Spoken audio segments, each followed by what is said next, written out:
If you want to become successful, you need to be bored. Boredom isn't wasted time. It's how you unlock the clarity that builds wealth. I make million-dollar decisions every day, and my best decisions didn't happen when I was focused and engaged. They happened in moments when I was bored. So these are the 6 principles of boredom that can change your life and unlock true wealth-making potential. Starting with the one most people avoid, boredom strengthens self-trust. I realized that the confidence to raise money, lead a large team, grow my business actually came from hearing my own internal voice in those quiet moments, not from the external world validating me or giving me information. You see, most people fear boredom because they're scared of hearing their own thoughts. Silence feels uncomfortable, but that discomfort is where growth happens. When you avoid it, you never learn what you actually think, what you actually want, or who you actually are. If you can't hear yourself, you'll spend your life following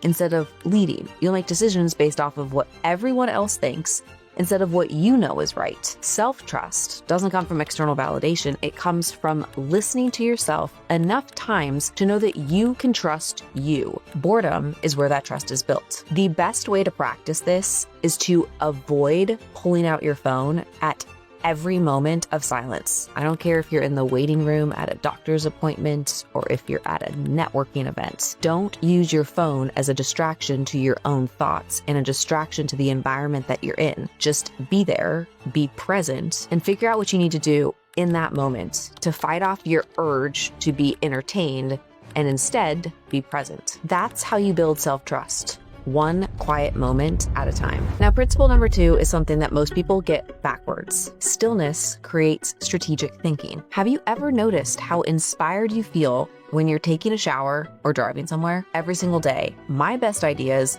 show up during my 20-minute commute to work when I intentionally leave the music off and let my brain wander. And this isn't just me. Bill Gates is famous for taking think weeks, where there's an entire week of intentional boredom and he literally does nothing but read and think. There's no meetings, there's no calls, there's no follow-ups, just thinking. This works because according to a 2019 study in Nature Communications, idle mind wandering improves creativity and big picture planning because it activates the regions of the brain linked to strategic thought. That's why if you never create mental space, you'll always react and you'll never architect your life or your business. Your brain needs blank space to process, to connect dots, and to see patterns that you'd otherwise just miss. So find time in things that you do every single day where you intentionally consume nothing. There's no headphones, no podcasts, no music, just thinking. Create intentional boredom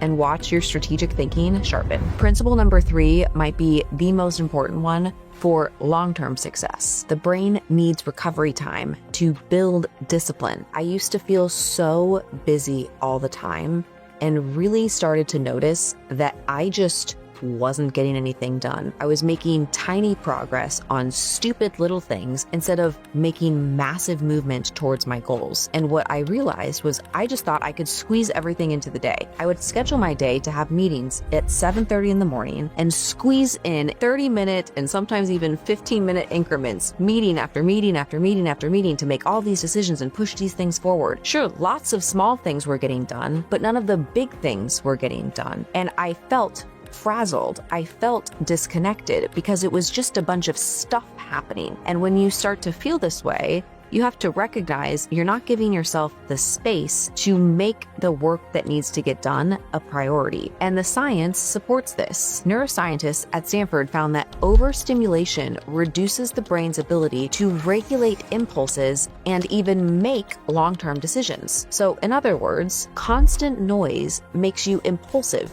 and short-sighted because a tired brain will always default to shortcuts, scrolling, procrastination, and avoid the big tasks. It takes the path of least resistance because it doesn't have the energy to do anything else. You can't do the deep work. So from now on, instead of stacking your day with all sorts of small little things, how can you block time for the most important work that you have to do that are tied to your long-term goals today? Don't put off your long-term goal action taking for the future. Long-term goals get accomplished when you force yourself to do the work that you are avoiding doing now. This could look like new partnerships for your business, starting a podcast. Maybe you want to write a book. Do that work first because it's connected to where you're trying to go. And your time after that will always fill in with the minutia of the work that you have to do today. But don't do the work that you have to do today before prioritizing the work that is going to get you to where you want to go in the future. Now we're on to number 4. Boredom makes things simpler. Some of the most famous writers, from J.K. Rowling to Stephen King, rely on boring environments to finish big projects. They're not distracted by noise. They're immersed in their work. And I try to emulate that in my environment. After my first meeting each day, I block a quiet hour or two where there aren't any calls, there aren't any talking, there aren't any follow-ups. It's my time to create a mental reset to work on the most important problems that I have to solve, instead of just jumping into the never-ending list of other people's priorities. Boredom doesn't block thinking or productivity. It makes space for it. Because think about it. If every moment is stimulated, your brain never has the space to simplify all of the complexity. You stay in reaction mode instead of solution mode. And stillness allows your brain to sort through noise and to find the signal. It's defragmenting a hard drive. You're reorganizing information so that you can access it faster and more clearly. I was reminded of this stillness just last week when I went to Disney World. I was on Space Mountain, which used to be my favorite ride, but halfway through it, I started to get very nauseous, and I was actually worried that I was going to throw up or pass out. And in this moment where there is madness and chaos around me, I had this very present time thought to just be still. Instead of really leaning into this experience, I just thought through, how do I stay still for my own preservation and survival in this moment? And it made me think of how many times we enter the day, or we step into our office and the work environment, or our families and our friends, and we just let the environment tossle us instead of us having the discipline to create those small moments that allow you to reset and take complete control of your intention in the situation that you're in. So maybe your life doesn't look as chaotic as a Space Mountain ride, but how can you take this principle into everyday moments that do create little situations of chaos to completely reset so that you're in control? That brings us to principle number 5. Morning boredom sets your mental operating system. Many of the world-leading CEOs, like Tim Cook and Oprah, start their mornings in silence or with reading because it primes their brain for leading instead of reacting. My first 45 minutes of every single day are also like that. Reading, no phone, no distractions, no notifications. The intentional boredom sets the tone for calm thinking instead of frantic reacting. On the days where I don't do this, and instead of taking my sweet time in the morning to think and read, and I make the accidental move to open up Instagram or TikTok or emails or text messages first thing, I feel like I'm off because now I'm online shopping or looking at what other people are doing instead of focusing on what I need to do and what's going to make my day productive. And this little switch allows me to start off my day in a way that I'm proud of.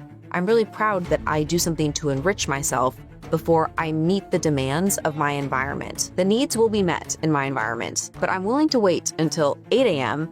instead of 5 a.m. to start answering everybody else's demands. What do I need and how do I enrich myself? That is my first target. And Harvard Business School actually found that leaders who spend 30 minutes each morning in reflection or reading perform better with decision-heavy environments. And it makes sense. If your first input is chaos, your brain spends the entire day recovering from it. So start your day with at least 30 minutes of quiet time. No phone, maybe a great book, and train your brain to think before it reacts. Lastly, number 6, Sunday stillness. Every Sunday, take an hour to look at your goals, your upcoming schedule, and your priorities for the week. This is not glamorous. It is quiet and it's boring, but it's the reason that you will make real progress towards the things that you actually want to accomplish. I do this every single Sunday. There's a specific hold on my calendar that says, what are my priorities for this week? And on this hold in my calendar, I have an agenda of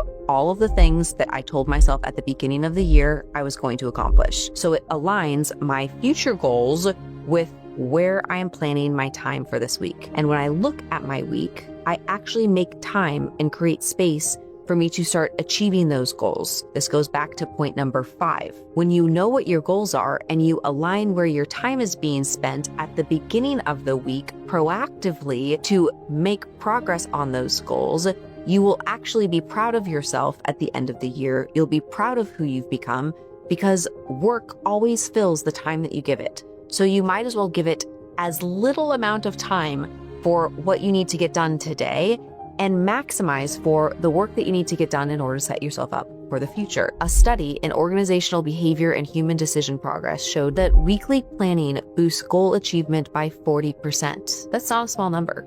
That is the difference between you hitting your targets and you missing up on them, or worse yet, entirely giving up on them. Boredom is where you check in with yourself, and it's where you ask, am I acting like the person I want to become, or am I just defaulting to who I've always been? Without this pause, you drift. But the Sunday stillness forces you to close the gap between who you say you are and how you actually spend your time. So do a weekly reset every Sunday. Ask yourself, is this week moving me closer to who I want to be? And if it's not, change where you're spending your time. Now that you know that boredom gives you clarity and better decision making, there's still one thing that kills clarity faster than anything: fear. Watch this next video so I can show you the 5 principles that will completely delete your fear of failure and unlock your full potential.